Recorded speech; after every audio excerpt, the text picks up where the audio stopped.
Hi, good morning, everyone. My name is Lisa Dublin, and my question for you today is: do you have really great friends, particularly if you are this person who's always achieving stuff, this person full of potential, who's perhaps in the public eye, who's at the top of your game?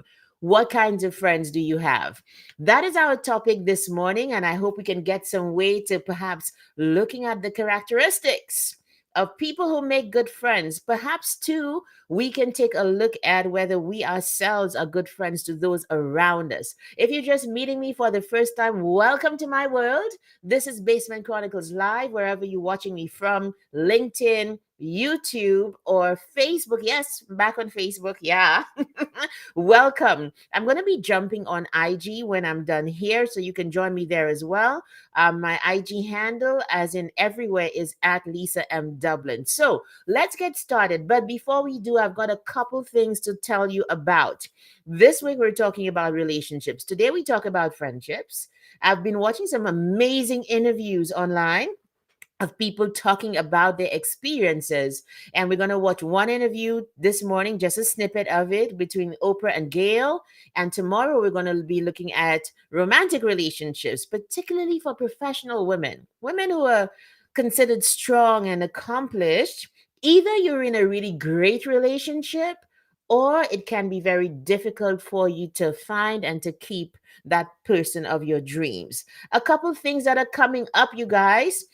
First of all, the Secrets of Confident Speakers. It's my first LinkedIn audio event. I've moved it. Oh my goodness, I think I've got the wrong one. Here we go. I've moved it to the 15th of September. So I'm hoping you can join me on that date for that LinkedIn audio event, where I'll be talking about some of the things that over the years I've seen make for a confident speaker. And you want to be that person as well, because when you can spread your message, then you have a better chance of getting through to people, of accomplishing your goals and doing bigger things when you have people on board because of how you have been able to communicate. So let me know if you can hear me okay. I was going to do like a whole like whiteboard session this morning, but I decided against it, and I'll probably do it next week because I love teaching, getting ready to do a couple courses again online, and I want to bring it to my audience as well. So let me make sure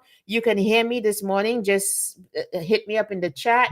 So let me just also put in the link for the LinkedIn live event that's happening on September 15th. A couple other things are also coming up. I've started interviewing people in my community here in Edmonton again, because I think it's nice to just kind of know what's going on, who's doing what, especially within the immigrant community. And so on Sunday, I want you to join me as well. I'll be interviewing my friend and just an outstanding human being. Her name is Onomen. I'm going to get the correct pronunciation for her last name. We'll have that by Sunday. And she's the host of Dear Immigrant Wives. She's also a singer. She's a mom. She has boys only, like I do as well. Singer, wife, mom, doing all the things. And just having, she started a very, like this program that she's the host of, Dear Immigrant Wives. She started this online. And what she's doing is navigating and talking about the immigrant experience in this part of the world. She's from Nigeria, moved to Canada many years ago, and so the experience in the community is different from back home. And her conversations with people who have made it here and are living the life, and the differences and the nuances of navigating life here, even being from a different country, it's amazing. And I want to talk to her on Sunday. So join me for that interview. But you guys, without any further ado, I've cued the video. Did you see this interview between Gail and Oprah? Oprah's best friend's name is Gail. How come I don't need Gail King, right? And they were being interviewed by Melinda Gates. Melinda Gates is about or just turned 60. And for that anniversary, she went about interviewing, people who were impactful. Moments That Make Us was the series. So without any further ado, I'm going to share my screen with you. And we're going to just take in a little bit of what Oprah and Gail are talking about, their friendship. And I'll come back We'll talk a bit about it. I want to do some reflection this morning. Okay, let's cue it right now. Are you ready, you guys? Let's just hear a little bit of that interview right now. Okay, I mean, so you I'm feel thinking- comfortable just sharing everything? Pretty I think we've shared much. pretty much everything, and I would have to say Pretty much. it wasn't even a matter of navigation. Yes. You know, for years people used to say we were gay or that we Yes. were, but and listen, we were up against that for forever. No, and people still make say that. this. And I used to say to Oprah, you got to do a show on this because it's hard enough for me to get a date on Saturday night with people thinking we're gay. Yeah. Because if we were gay, we would tell you. Again, it's interesting to me being a decade younger. I know when that was said about you. I remember that rough time frame. But what I think you've taught society, yes, there's still some fringe people who maybe say that, but what you've taught society is that women can have deep, true friendships. Well, I think you're right, Melinda, because one of the things I started to think was maybe people aren't accustomed to seeing women with this kind of truth bond, meaning the reason why I think our friendship has worked is because Gail is happier, not happy, but happier for me, for any kind of success or victory or challenge I get through, than I am for myself. And I feel as happy as she does. I can't be happier than she. You cannot, you know. Yeah. Okay. Um, let's stop screen sharing. Okay. Yeah. Did you hear that? I don't want to go along. I hope I don't get run into copyright issues. I just took a little snippet, YouTube, wherever if you're listening, from that interview. You guys, what did you think about what Oprah said? She said the reason why the friendship works is because Gail is happier for me than I am for myself. And she goes on to say, that she can't even be happier for herself than Gail is for her. And did you hear just that very natural chuckle from Gail at that moment in the conversation, in the interview, which showed that I feel just having noticed, observed, and kind of tried to analyze human nature when people are speaking, because it's not just what you say, it's also the body language. That's how you judge and you make conclusions about authenticity and all of that. Just the way that she tinkled in that smile, it was something that was alive to her. I'm talking about Gail. It showed that she was very authentic and genuine about feeling this way about Oprah. And I just found it was an amazing interview to discuss the relationship between somebody who has so much. And a lot of the women that I coach are those high achieving women. And they usually fall into two categories. Either these women have bosom buddies. They've got friends who have been with them, who acknowledge who they are okay with it, and are still going to speak the truth to them. Or the other category, unfortunately, are those women who can do all the things. They are blessed, they are talented, they are skilled. It cannot be denied. And that is both a curse and a blessing in a way, because it's difficult for them to find and to keep good, genuine friends around them. What's your category this morning? Where are you? Are you somewhere in the middle? Have you had those wonderful friendships along the way? Do you still have them? Have you lost friends because of achievements and being out there? Or are you that person who's just struggling with it? It's something too that if you please go watch that interview on YouTube, wherever. I should probably put the link for it, shouldn't I? But you can find it on Melinda Gates. If you subscribe to her channel, it's there. Or just simply Google interview Oprah and Gail interview with Melinda Gates, and you will see the entire interview. It's about it's only about 23 minutes, so it's not that long. What struck me also about that interview was when Gail said later on, after Oprah had expressed, I think, the kernel, the thing about their relationship that kept them going, which was Gail's unwavering support of her and acknowledgement that this is who she is. I not just accept it, but I celebrate it. And I'm even happier for her than she is for herself. After that part, Gail goes on to say, people in Oprah's world always tell her, they're always complimentary, always flattering. And Gail said that she'll be the voice of truth in Oprah's life, to be like, no, that hairstyle does not work. It's ugly. Take it out. And what was interesting for me about that dynamic was, why don't we have more people like that? There are people, perhaps, like, if you are this woman who is a high achiever, like, number one is you will not cut yourself into little pieces to fit into people's boxes. Two things are going to happen. You are going to be miserable because you're not realizing your full potential. And secondly, what I've discovered is that the people that you're cutting yourself into boxes for, they themselves are going to begin to despise you, because it's like, why you don't know yourself. To be hanging around with me and coming down to my level, that means you can be taken down. That you weren't all of that. So there's disrespect, there's disdain at who do you think you are. There's all of these things that happen because you in your high achieving self have not defined you, have not said, this is who I am, and it's okay. It's not boasting, it's not arrogance. If this is who God has made me to be, if I'm that person who shines, who does things excellently, who gets the accolades and is a high achiever, that is okay. What is not okay? And Melinda points to it. She says, no, first of all, Oprah was saying that you can't have anybody who has even a hint of jealousy around you if you're that kind of person. I don't think anybody should have anybody around them who's jealous, okay? But particularly for the high achieving woman or even man, you absolutely need people around you who understand that this is who you are, because this is who you're going to continue to be.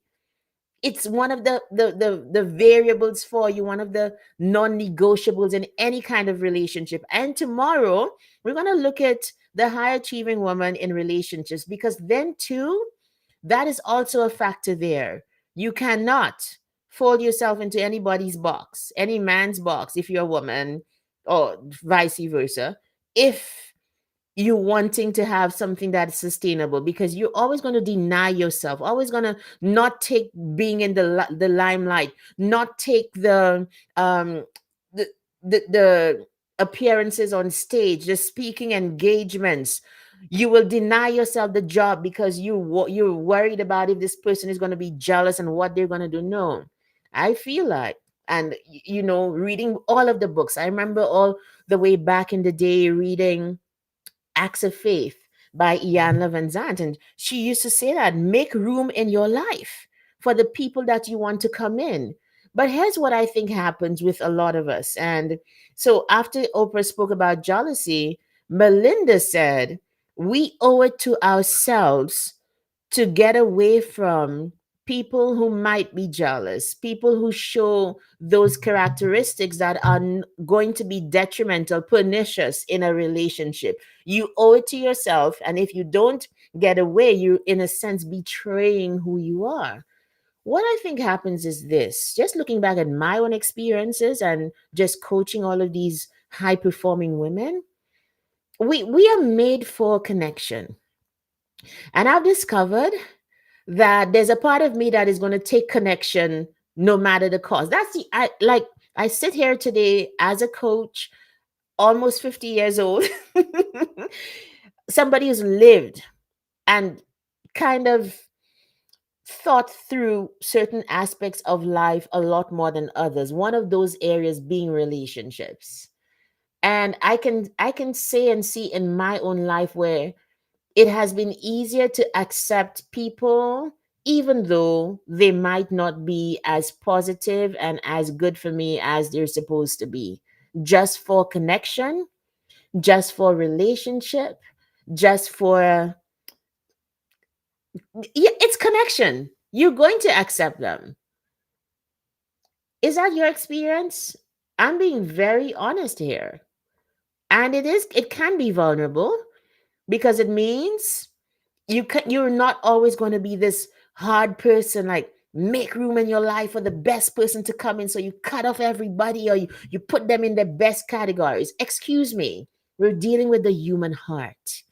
And for me, the way that if I sit back and I realize, wait a minute, yes, I like you, I love you even as a friend, but why is it it's not going as it should? Why is it there are silences in the relationship? Why is it if I do something great, it's difficult? I never hear it from you, and this is part of who I am. Then even in spite of me wanting relationship and wanting to love this person and still loving this person, there has to be a sense of preservation, of self-preservation and wisdom to sit back and to figure out, how do I go on with this relationship?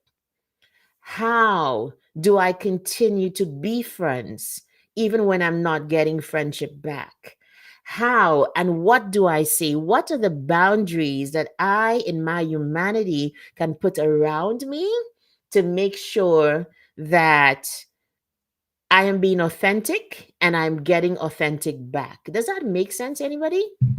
So that is like that relationship kind of said it for me. And I took it a bit further, as in, if you are this person who's having these challenges, I am eternally hopeful, eternally optimistic that if you make room in your life for the right people to come in, they will come in. Sometimes we hang on to the old and to what's not working because we don't see or think that there's more available, or that there is better. So even in spite of wanting connection, and even in spite of wanting to stay together and have fellowship with people, I tend to now put boundaries. As in, this is where bosom buddies go. This is how much attention they get. This is how much connection we have. Just because you've proven yourself, in spite of me being caring, in spite of me giving you all that I have, you take everything that I can give, but you can't give me back anything because you think I have got too much, or you think, no, you can't see yourself being that kind of friend to me. You've got to pull back. You've got to now make room in your life. Figure out a way to pull back, to love even when you're not loved, but to not put people in those inner circles where they don't belong. That is my take on it. And it comes after a lot of reflection, a lot of just like, what do I need in my life? Acknowledging who you are. What I love about Gail and Oprah's relationship is, Gail is not silent about Oprah's greatness. Have you ever had friends like that? You do something spectacular, and this is especially for those people who, you were always the achiever. You were always the person who was highlighted. You were always the person in the bright lights. Why would you stop now? Why then would you have around you people who, when you do those things, deflect back to themselves or say nothing at all? No, get away. Get away. Make room. As difficult as it is, prefer to be by yourself. If you are the person who celebrates yourself, prefer to be by yourself because you celebrate yourself, than with people who have problems with all that you are. It's no, it's not going to work. I believe in my heart that we can find those circles of people who are as great as we are, who are okay with who we are, who will celebrate us in spite of themselves not having as much, or they themselves are great or greater, and they have no problems with you shining. These people exist. And if in your life people are taking up space, being small, get away and make room for those greater people to come in. That is my summation, partly, I think, of looking at this great friendship and kind of, I think, zoning in on what has made it endure through all of these decades. These people are 69 and 70 years old. That's Oprah and Gail. I think that's their age, right? So they've endured ever since they were like in their 20s. That is when they met. To Oprah's credit, there's something else I wanted to point to, and then we're going to end. Oprah is as much a friend to Gail as Gail is to Oprah.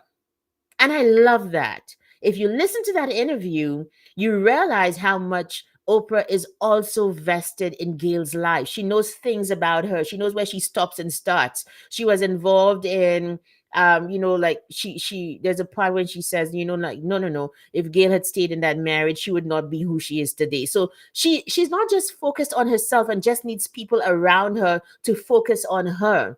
Truly, they found a friendship where they are vested in each other. And I think that it's totally possible to be that way, no matter what your accomplishments are, no matter what you are doing. Hold space, hold room, hold out the hope that you're going to find people who will be to you as genuine as you can be to them. And if you don't have them, let's try gently and yet gently with yourself to make room for those people.